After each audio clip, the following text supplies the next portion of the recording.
Hello all. నార్మల్గా చదివే స్టూడెంట్ని ఎంకరేజ్ చేస్తే చాలా బాగా చదువుతారండి. ఫర్ ఎగ్జాంపుల్ నేనైతే నైన్త్ క్లాస్ వరకు సరిగా చదివేదాన్ని కాదు. 10th క్లాస్కి వచ్చాక చాలా బాగా మార్క్స్ వచ్చాయి. మా హిందీ సార్ అయితే నన్ను చాలా బాగా ఎంకరేజ్ చేశారు.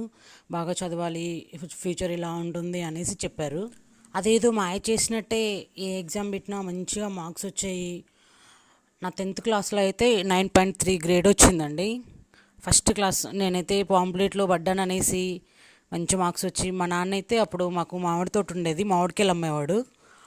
ఆ మామిడికాయలు అమ్మేటప్పుడు వచ్చిన వాళ్ళందరికీ ఎక్స్ట్రా ఎక్స్ట్రా వేసేవాడు అనమాట. మా అమ్మాయికి మంచి మార్క్స్ వచ్చాయి, ఫస్ట్ క్లాస్ వచ్చింది అందరికి చెప్పేసి అలా చేసేవాడు. అప్పుడు అర్థమైంది మా నాన్నకి నేనంటే ఇంత ప్రేమ ఉందా అనేసి. అంతేనండి, మనకి ఏ పని చేసినా ఎంకరేజ్ చేసేవాళ్ళు ఉంటే చాలా బాగా సక్సెస్ అవుతాం కదా. ఇప్పుడు ప్రజెంట్ లైఫ్లో అయితే నన్ను బాగా మా అన్న, మా హస్బెండ్ అయితే బాగా ఎంకరేజ్ చేస్తారు ఏ పని చేసినా. అంతేనండి, మీ లైఫ్లో కూడా ఎవరైనా ఎంకరేజ్ చేసేవాళ్ళు ఎవరైనా ఉన్నారా? లైక్ చేయండి.